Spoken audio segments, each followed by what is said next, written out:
Hann bara ekki með.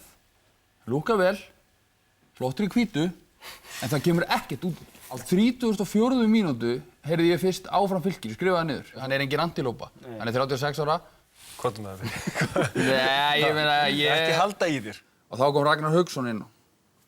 Og ég hugsaði bara, þú hlýtur að vera að grínast. Þessi umferð allavega með við það, hversu marga leiki ég sá í henni, hún gekk nærri mér. Í rokinu þá Helgi greiði einn frammi með opið munnin að reyna að taka á móti boltanum.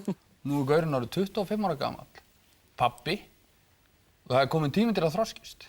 Þroskastu Pétur og ekki vera svona ótrúlega góðu við sjálfa þig. Þessu liði líður bara illa og ég held að sé alveg frá markmann upp í stjórnarformann. Það var svona hægt að halda bara litla útihátíð á svæðinu sem hann skildi eftir sig á vinstri kantinum. Jafnvel bestu útihátíðina. Það var ekkert sem gerist í þessari umferð sem fekk mig ofan af því að Víkingur og Fram munu falla og KR Íslandsmeistari.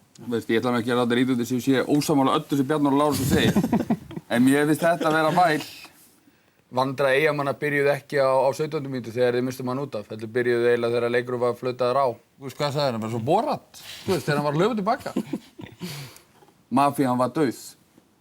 Það var bara, voru sungið lög fyrir leik og í hálfleik, allt á teipi, en Mafían þagði. Og Breiðablik með allt niður sig og vilja helst að Pepsi-deildin sem flautu af bara á morgun. Þess farðu að keyptu sófasettið eitthvað fyrir hann ef þú viltu veluna. Sjáum við þetta. Gjörðu svo vel. Takk það bara sjálfu. Takk fyrir.